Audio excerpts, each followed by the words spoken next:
Very quick tutorial on this Tuesday. So for one of the projects I was working on, I needed to have the remote control API working in a package project instead of only in the editor.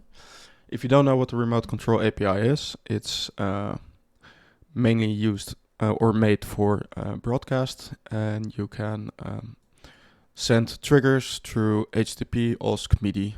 In my case, I'm only using HTTP at the moment. So for instance, if you have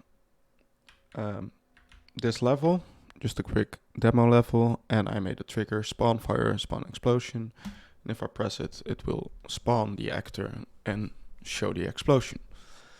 If you want to know more about the remote control API, there are other tutorials on the internet that can help you set everything up. This tutorial is only to show a quick way to have it working in a package project. I wouldn't use it for any distribution, but in case you need it, it's easy to set up.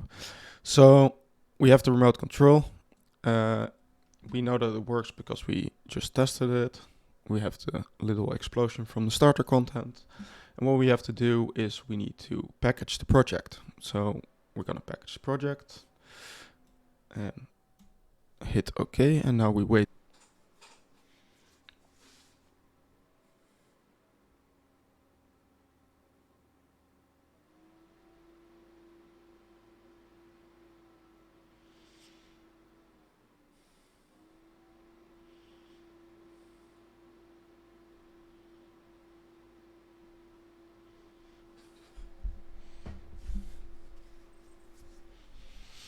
So now my packaging is done. We need to make sure to close the editor because it will use the same port that you set in the editor for your package project. And if you run it on the same computer, it will not work. So this is the build.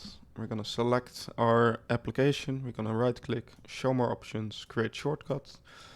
And to start the application, the project with the remote control enabled, we're gonna, at the end of the target, we're gonna do RCWebControlEnable. And we're gonna hit apply. Okay, and now we're gonna start it. So now we have it enabled, and I'm using Postman to send a HTTP request. And when I send it, we see that it spawns the explosion in the package project. And that's how you do it.